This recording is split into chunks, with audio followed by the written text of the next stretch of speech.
Hello student, कैसे हैं आप। नेक्सल एजुकेशन पॉइंट में आपका स्वागत है। आज हम बात करेंगे MPS 004 तुलनात्मक राजनीति मुद्दे और चुनौतियाँ।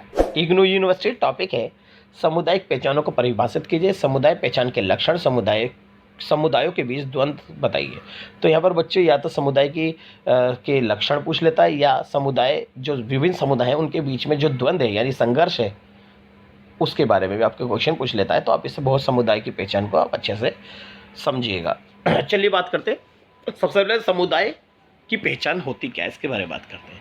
व्यक्तियों का जो समूह अपनी विचारधाराओं, रीति रिवाजों, वंश या धर्म आदि के आधार पर अपनी विशेषता का दावा करके अपनी अलग पहचान बनाने की चेष्टा करता है, वे समुदाय की पहचान के अंतर्गत आता है। तो समुदाय की पहचान का सबसे बड़ा जो आधार है वो है विभिन्न विचारधारा के लोग, रीति रिवाज या वंश भी, और विभिन्न धर्मों के जो लोग होते हैं या विभिन्न जाति के लोग होते हैं, विभिन्न भाषा के जो लोग होते हैं ना, उनके जो वर्ग होते हैं वही वर्ग समुदाय की पहचान होती है। समुदाय का अगर मैं सामान्य तौर पर अगर मैं इसका शाब्दिक अर्थ बताऊं, समुदाय का मतलब होता है विभिन्न धर्मों के जो वर्ग होते हैं। जैसे ईसाई समाज वो समुदाय है, मुस्लिम समाज उनका एक समुदाय है, हिंदू समाज उनका अपना एक समुदाय। लेकिन यहाँ समुदाय की पहचान धर्म के अलावा भाषा के वर्ग के लोगों को भी बोलेगी। जैसे एक विचारधारा वाले लोगों को भी हमने समुदाय में रखा है,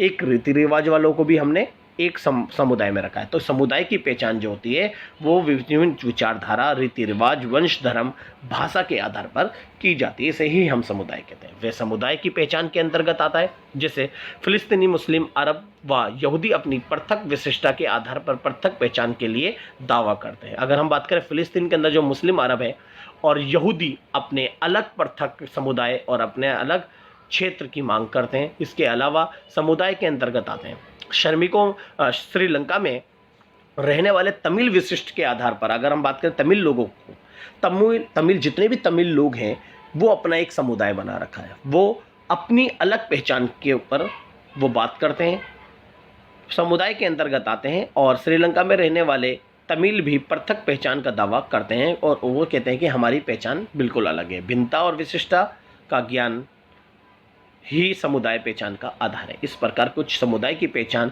स्वाभाविक होती है जिन्हें बदला नहीं जा सकता। जैसे संयुक्त राज्य अमेरिका का मूल निवासी, वहाँ यूरोप में आए हुए नवीन नागरिक तथा अफ्रीका से आए गए हबशी गुलामों में भिन्नता होते हुए भी एकता है।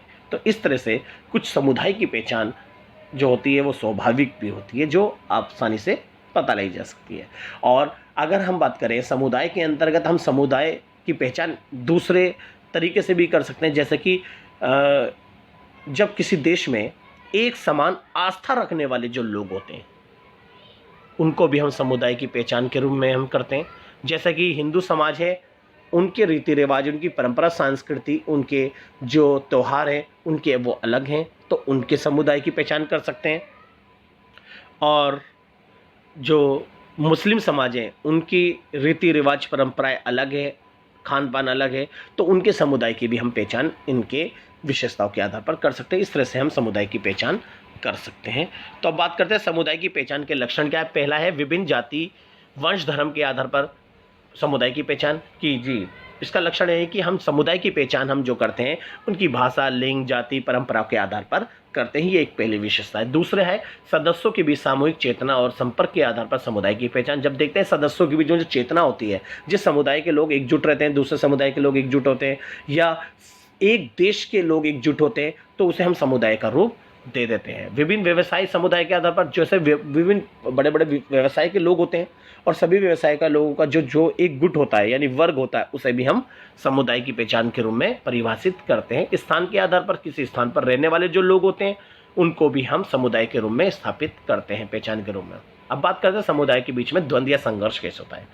तो विभिन्न समुदाय यानी धर्मों के बीच में उपनिवेशवादी प्रभाव के कारण जब कोई विस्तारवादी जो देश होता है वो किसी देश को गुलाम बनाता है और वहाँ पर अपने शोषण को बढ़ावा देता है, जिसके कारण जैसे कि एक देश के अंदर, जैसे भारत के अंदर सबसे बड़ा एग्जाम्पल है, तो हिंदू मुसलमान रहे। तो जब अंग्रेज शासनकाल भारत में आया तो उन्होंने हिंदू और मुसलमानों को आपस में लड़वाया, यानी दोनों समुदाय के लोगों में संघर्ष को पैदा किया। जैसे कि पहले मुसलमानों को उन्होंने अधिकार और नौकरियों से वंचित रखा, और हिंदुओं को देने लगे। हिंदुओं को फिर जब हिंदू शक्ति के रूप में उभर गए हिंदू समाज, तो उन्होंने मुसलमानों को समर्थन देना स्टार्ट कर दिया, हिंदू विरोधी नीति अपनाई। तो इस तरह से उन्होंने भारत में फूट डालो शासन करो की नीति की वजह से दोनों धर्मों में जो दोनों समुदाय हैं उन समुदायों में उन्होंने संघर्ष को बढ़ावा दिया। तो यानी संघर्ष को बढ़ावा देने में उपनिवेशवादी प्रभाव का भी सबसे बड़ा योगदान होता है। दूसरा है धार्मिक आंदोलन की भूमिका। समय समय पर जो धार्मिक आंदोलन, जैसे कि सीरिया के अंदर आपने देखा शिया और सुन्नी का विवाद रहा है हमेशा, वहाँ पर आपस में एक दूसरे के खिलाफ धार्मिक आंदोलन होते हैं जिससे वहाँ पर संघर्ष को बढ़ावा मिलता है। और दूसरा है भेदभाव के कारण। अगर समाज में रहने वाले, समाज में ही अगर हम किसी एक समुदाय के प्रति हम भेदभाव करते हैं या घृणा करते हैं, और दूसरे के मतलब दोनों में जो भेदभाव होता है, यानी भेदभाव के कारण भी वहाँ पर समुदाय के बीच में क्या होती है, द्वंद्व या हिंसा को बढ़ावा मिलता है। फिर समुदाय का विस्तार। जब कोई किसी समाज में दो समुदाय के लोग रहते हैं और जो एक अल्पसंख्यक एक बहुसंख्यक है, जब कोई एक समुदाय अपने समुदाय का विस्तार करता है तो इससे भी याद रखना संघर्ष को बढ़ावा मिलता है। यानी सामुदायिक जो संघर्ष या द्वंद्व होता है उससे बढ़ता है, क्योंकि एक समुदाय के विस्तार होने से दूसरे समुदाय का अहित होता है। उसे लगता है कि हमारे समुदाय के लोगों को बिल्कुल भी इम्पोर्टेंस नहीं दी जा रही, और वो समुदाय विस्तार वाला वो हर तरीके के हथकंडे अपनाते हैं जिसके कारण समुदाय के बीच में द्वंद्व पैदा होता है। फिर है धर्म पर आधारित दलों का निर्माण। जी, एक देश के अंदर जो धार्मिक दल हैं यानी धर्म पर आधारित दल है, ये हमेशा याद रखना अपने धर्म को महत्वपूर्ण मान के अन्य धर्मों से घृणा करते हैं, जिसके कारण समुदाय जो राजनीतिक दल है ये हिंसा को भी बढ़ावा देते हैं, यानी सांप्रदायिक दंगों को भी बढ़ावा देते हैं। फिर है अपने अपने धर्म को उच्च मानना। तो समुदायों के बीच में सबसे बड़ा कारण अपने अपने धर्म को उच्च मानना है, यानी महत्वपूर्ण मानना, और अन्य धर्मों से घृणा करना। जब एक समाज में एक धर्म के वर्ग यानी समुदाय के लोग अपने समुदाय को महत्वपूर्ण मानते हैं और अन्य समुदाय से घृणा करते हैं, तो इससे स्थिति ऐसी गंभीर हो जाती है कि अब समुदाय के बीच में द्वंद्व या संघर्ष को बढ़ावा मिलता है। तो अपने अपने धर्म को मानना यानी उच्च मानना और महत्वपूर्ण मानने की वजह से भी हमेशा समुदाय के अंदर द्वंद्व की भावना उत्पन्न होती है। तो यहाँ पर ये समुदाय के बीच द्वंद्व की भावना। तो ये वीडियो आई होप आपको समझ में आ गई होगी। अगर आपको हमारी वीडियो अच्छी लगी तो हमारे चैनल को सब्सक्राइब करें, लाइक कमेंट शेयर करना ना भूलें।